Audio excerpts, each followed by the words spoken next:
When you fall, you do not have to stand up right away. You can stay down until your breath comes back. That time is not failure. Staying down is not giving up. It is not quitting. It is endurance. Look at professional wrestling. A wrestler often has enough strength to stand, but they stay on the mat until the final count. They wait. They measure the moment. Just before the count ends, they move. Even a small movement breaks the count. That moment is not about standing. It is about timing. Life works the same way. When you fall, everything feels heavy. Your body slows down. Your thoughts become unclear. You think this might be the end. But falling does not mean the match is over. As long as you have not given up, the count is still running. If you only have a small amount of strength, do not waste it on standing too soon. Use it to breathe.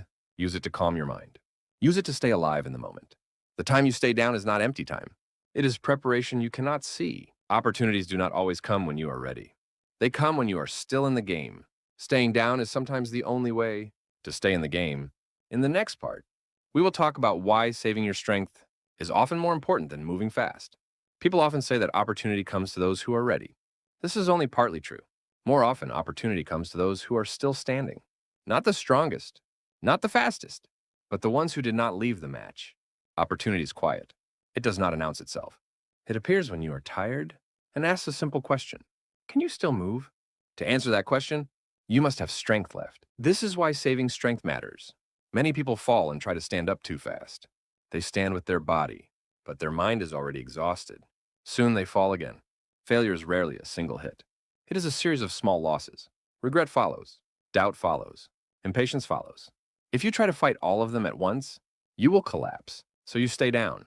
Not to escape, but to protect what remains. You slow your breathing. You stop leaking energy. You close the gaps where strength is lost. You ask yourself simple questions. Where did it start to break? Which choice led here? What was under my control? And what was not? These questions do not blame you.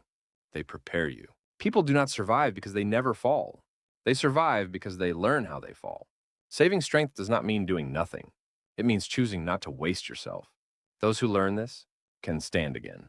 And when they do, they are still in the match. In the next part, we will talk about why standing up fast is not always the same as standing upright. We learn to stand up quickly.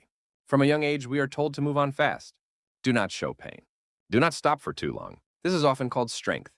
But many times, it is only habit. A habit of not looking back. A habit of closing the story before understanding it. That is why people fall in the same place again. Not because they are weak, but because they never understood the fall. Standing up fast is easy. Standing up differently is hard. To stand up differently, you need review. Review is not self-blame. It is not regret. It is simple observation. What happened? Where it started? What choices were made? What condition you were in at the time? This matters because failure leaves patterns. If you do not see the pattern, you will repeat it. The time you stay down is when this work happens. Your body rests, but your mind organizes. You separate what you can control from what you cannot. People do not break because they fail. They break because they fail without understanding. A failure you understand becomes a guide. A failure you ignore becomes a trap. Standing up the right way does not make you fearless. It makes you precise. In the next part, we will talk about why learning how to fall is more important than learning how to avoid falling. Most people try to learn how not to fall. They look for safe paths. They avoid risk. They choose what is proven. But life does not follow safe plans. No matter how careful you are, you will fall at some point. This is why learning how to fall matters. Falling well does not mean falling without pain. Pain is unavoidable. Falling well means falling in a way that still allows you to stand again. People are destroyed not by failure, but by placing everything on one move. When all your energy, pride, and identity are tied to a single outcome, a fall becomes fatal. Those who have fallen before learn something different. They leave room, they keep an exit. They do not burn everything at once. This is not weakness, it is survival. When they fall, they protect what matters most. Their health, their mind, their sense of self. This is why they can rise again.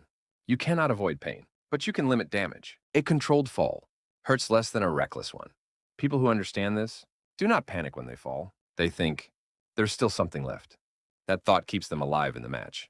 In the final part, we will talk about why those who rise again are never the same as before. When you stand again, you are not returning to who you were. From the outside, it may look the same, but inside, something has changed. You have seen the bottom. You have felt the moment. When nothing moved, you have stayed there and survived. Because of that, you know your limits. And knowing your limits is not weakness. It is clarity. People who know their limits do not rush. They do not waste themselves. They do not fight every battle. Failure does not make a person strong. The way a person passes through failure does. You did not stand up too fast. You saved strength. You reviewed the fall. You learned how to fall without ending everything. That process changes you, so you are not afraid of falling again. You know, the match does not end with one fall. Life will knock you down more than once, but it will not always knock you down the same way. And you do not have to rise the same way either. If you are down right now, do not rush. The count is not over. Breathe. Wait. When the moment comes, stand up in a new way. That is enough.